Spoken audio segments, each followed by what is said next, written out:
Tonight on Capitol Hill, fireworks from Kentucky. In a moment that is already ricocheting across political circles, Congressman Thomas Massie of Kentucky took the floor and aimed a direct challenge at the Department of Justice. His question was simple but loaded. When will Americans see justice in the wake of the Jeffrey Epstein scandal? The gentleman from Kentucky, Mr. Massie, for 5 minutes. Thank you, Madam Speaker. Congress created the Department of Justice. Congress funds the Department of Justice, and Congress is responsible for the oversight of the Department of Justice. When will we see justice?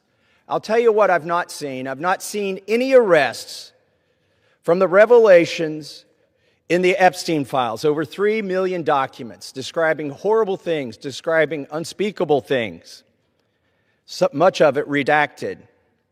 Over 24 people have resigned, CEOs, members of government worldwide, but I haven't seen any arrests or investigations here in the United States from this Department of Justice.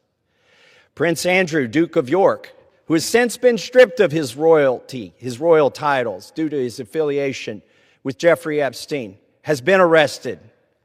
Peter Mandelson, who previously served as UK's ambassador to the United States, resigned in disgrace from United Kingdom's House of Lords and the Labour Party, and he's been arrested. Former Prime Minister of Norway, Torbjørn Jagland, has been charged. But we don't see any charges, arrests, or investigations in the United States. What do we see? We see our FBI director celebrating in the locker room at the Olympics overseas. It's fine to be proud of this country, but we should be proud of this country because we have a system of justice that works, and yet we do not. Who are the men that should be investigated? I'll name them right here. Leon Black. You don't even have to see past the redactions to see that this man needs to be investigated. Jess Staley, accused of terrible things. It's right there in the files. Why is he not being investigated? And Leslie Wexner. Why did the FBI list him as a co-conspirator in their own documents in a child sex trafficking case and then tell him, according to him, that they had no questions for him? Why is that? Well, the Epstein Files Transparency Act requires the DOJ and the FBI to disclose to us their internal memos and emails about how they made those decisions, whether to prosecute or not prosecute. Yet they have not delivered those memos.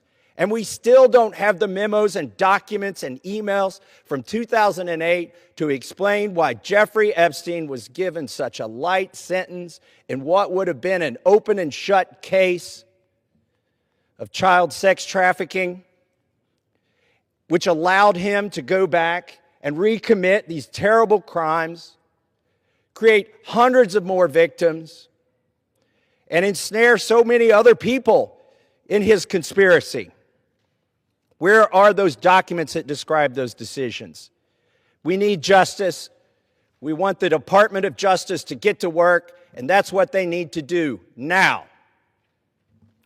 Madam Speaker, I rise today to let the American people know that this government is under siege. All 3 branches of this government is under siege by lobbyists and lawyers from a German company named Bayer. They spent over $9 million lobbying the executive branch and the legislative branch so that they don't have to be liable for any damages that their herbicide causes, otherwise known as Roundup. And they're having some success. Now, they haven't had any success yet in this chamber to get that immunity. They've had some success in the state legislatures, which are also under siege, to get this immunity from liability. Look, the Constitution guarantees people a trial if they've been harmed. Why are we contemplating going against the Constitution? The Attorney General has opined favorably for this German company in front of the Supreme Court about getting rid of any liability that they should have for any damages. And the most recent thing that we've seen, the executive branch. By the way, the President's Chief of Staff and the President's Attorney General work for one of the biggest lobbying firms that's received hundreds of thousands, millions of dollars from Bayer. And maybe that's why we've seen an executive order that says that the production of this chemical from this German company is a national defense priority. And we know why they're doing that. It's to keep them from having any liability. Everybody in this country deserves their day in court. This is wrong. We shouldn't succumb to the lobbyists, not in the executive branch, not in the judicial branch, and certainly not here in Congress and not in the state legislatures. But there's a lot of money at play. And I implore my colleagues to resist it and do not give them immunity. And I yield back.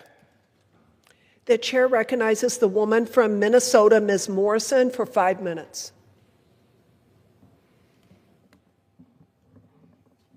Massie began by reminding viewers of something many Americans overlook. Congress created the Department of Justice. Congress funds it. And Congress is constitutionally responsible for overseeing it. That framing matters because what he is arguing is not just frustration, it is an institutional failure. When oversight appears weak, public trust erodes. At the center of his remarks was the ongoing controversy surrounding the files connected to Jeffrey Epstein. For years, Americans have heard about millions of documents, sealed records, redactions, and sealed indictments. Yet in the public imagination, what has been missing is visible accountability. Massie's argument taps into a broader bipartisan frustration, whether among conservatives who distrust federal agencies or progressives who believe elite power structures shield insiders from consequences. He referenced the scale of the material: over 3 million documents detailing alleged abuse, trafficking, and powerful connections. For viewers trying to understand the significance, here is what makes that number so powerful. Large document troves typically mean one of two things. Either investigations are complex and ongoing, or institutions are moving slowly through layers of legal and procedural barriers. Both explanations are possible.